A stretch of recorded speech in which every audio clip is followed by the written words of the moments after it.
Salut à tous, ça fait longtemps qu'on ne s'est pas retrouvés, ça fait très longtemps, il s'est passé beaucoup de choses et on va se poser une question principale évidemment, c'est qui va remporter Roland-Garros?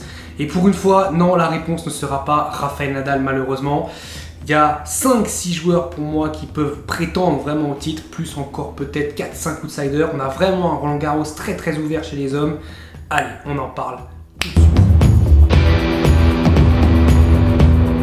Bon, tout d'abord, avant de commencer, évidemment, gros soutien, gros soutien à Rafael Nadal, qui malheureusement ne fera pas Roland-Garros. Ça fait depuis 2004 qu'il faisait Roland-Garros. C'est-à-dire que ceux qui passent le bac cette année, donc les 2005, n'ont jamais vécu une situation pareille.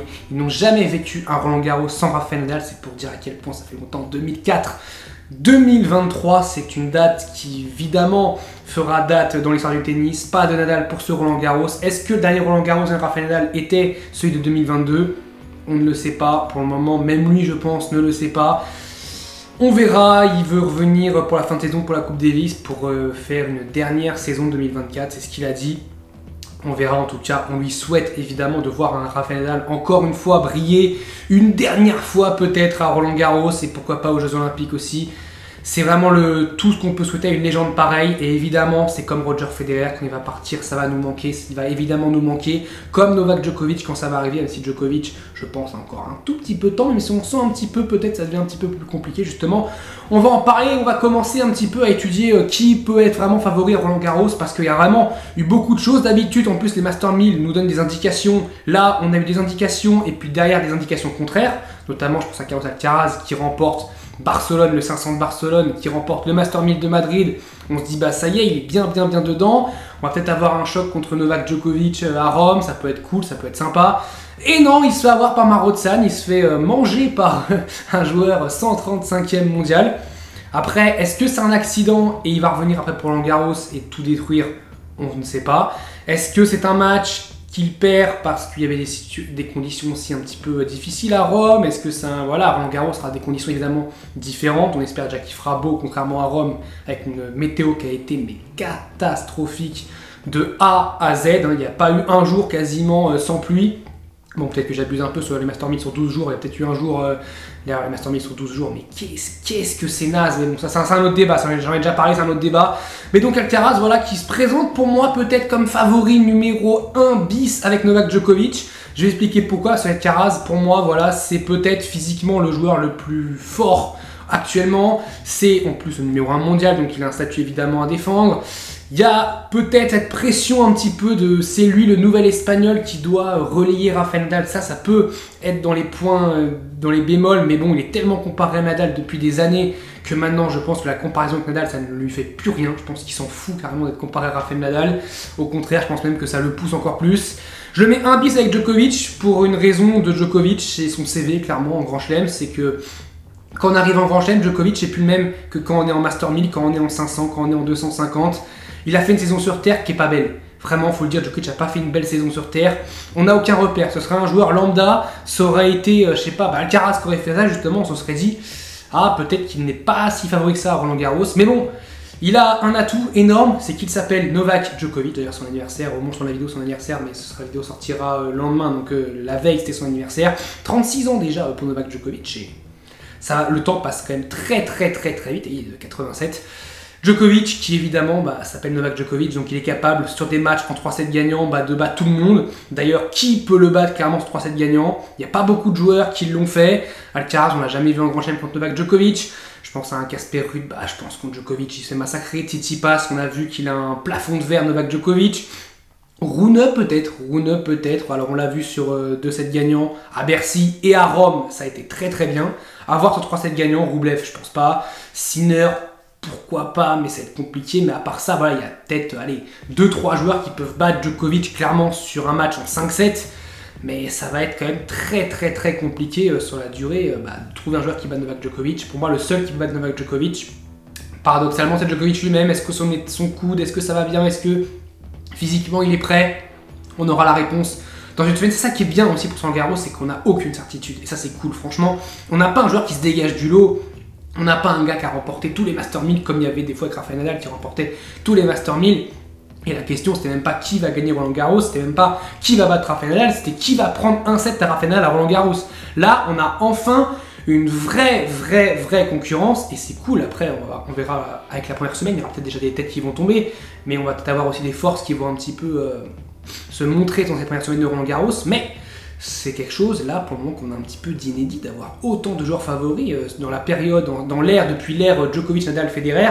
Là, c'est quand même vraiment un grand chelem très ouvert. Bon, si on parlait un petit peu des vainqueurs de Master 1000 qu'on a eu, on a commencé avec Andrei Rublev qui a remporté le Master 1000 de Monte Carlo face à Holger Rune. Rune qui a malheureusement fait 2 finales, 2 défaites, mais il fait partie aussi pour moi de cette catégorie des favoris. Rublev, pour moi, il n'est pas vraiment dans les favoris, dans les outsiders plus.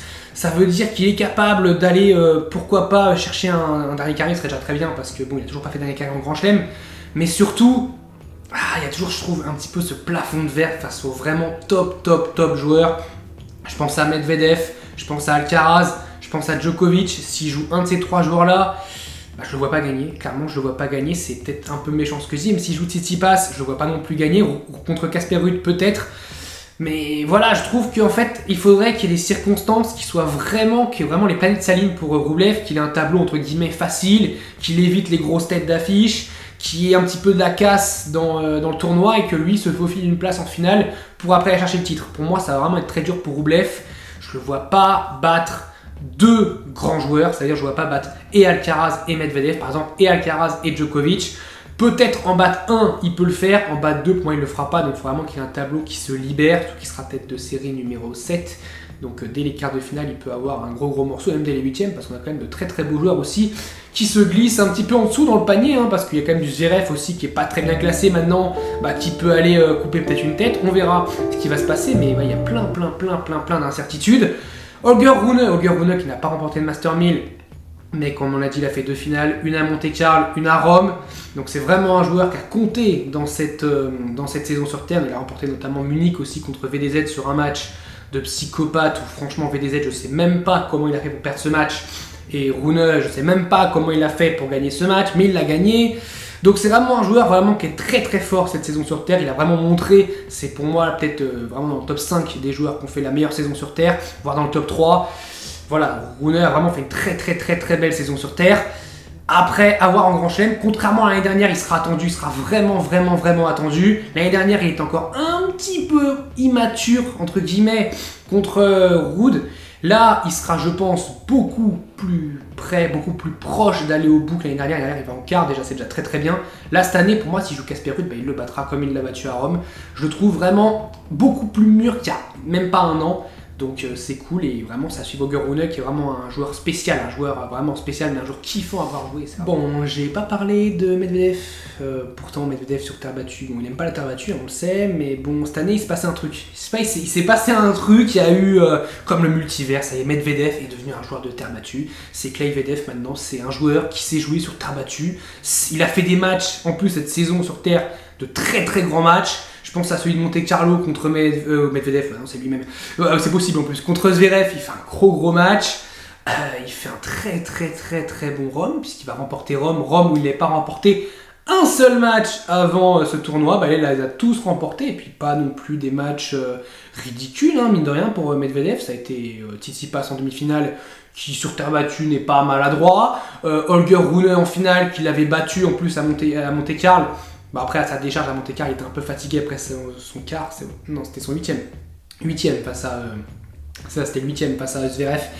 Mais bon, là, franchement, Medvedev qui monte, qui sait bien jouer sur terre battue. Il est numéro 1 à la race. C'est-à-dire depuis le 1er janvier 2023, c'est lui qui a empoché le plus de points jusqu'à cette date, donc le 23, avec les deux qui sortira le 23 mai 2023. Il a fait, à part l'Open d'Australie, clairement pour moi c'est quasiment un sans faute Medvedev qui a fait vraiment de très belles performances. Faut qu'il continue comme ça. Roland Garros, voilà, il peut, s'il a un tableau entre guillemets facile, en plus il est tête de série 2, donc ça fait que Djokovic sera soit dans la partie d'Alcaraz en demi-finale, soit dans la partie de Medvedev. S'il se retrouve avec Casper Ruud potentiellement en demi-finale, on peut avoir la surprise du chef et un Medvedev qui se faufile en finale. Et puis on sait que sur une finale, tout peut arriver, une finale de Roland-Garros, tout peut arriver. Et on sait qu'un Medvedev, en plus, là, il a faim. Et on l'a retrouvé vraiment le Medvedev, je trouve, saignant de 2021, de fin 2020, de fin 2019. Vraiment, ce Medvedev saignant. On l'avait perdu en 2022 après son match paranormal face à Rafael Nadal. Je ne sais même pas comment expliquer ce match. Il est encore inexplicable, avec le public aussi qui l'avait pris un petit peu en grippe, enfin qui l'a pris beaucoup en grippe à l'Open d'Australie.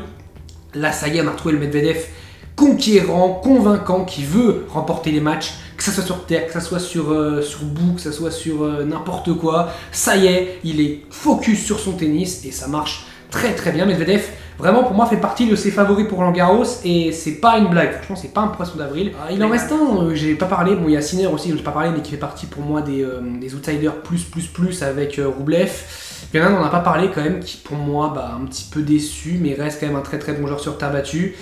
C'est Stefanos Tsitsipas. Stefanos Tsitsipas, je sais pas trop quoi dire sur lui. J'avoue, parce que bon, il fait finale à Roland-Garros en 2021, dans des circonstances, on rappelle, il mène 2-7-0 contre Djokovic, il se fait remonter, la fameuse pause toilette, etc. Il perd en 5-7. Ensuite, il y a eu une décompression énorme, et il s'est mis lui après à faire des pauses toilettes très très longues, il y a eu ce débat un petit peu.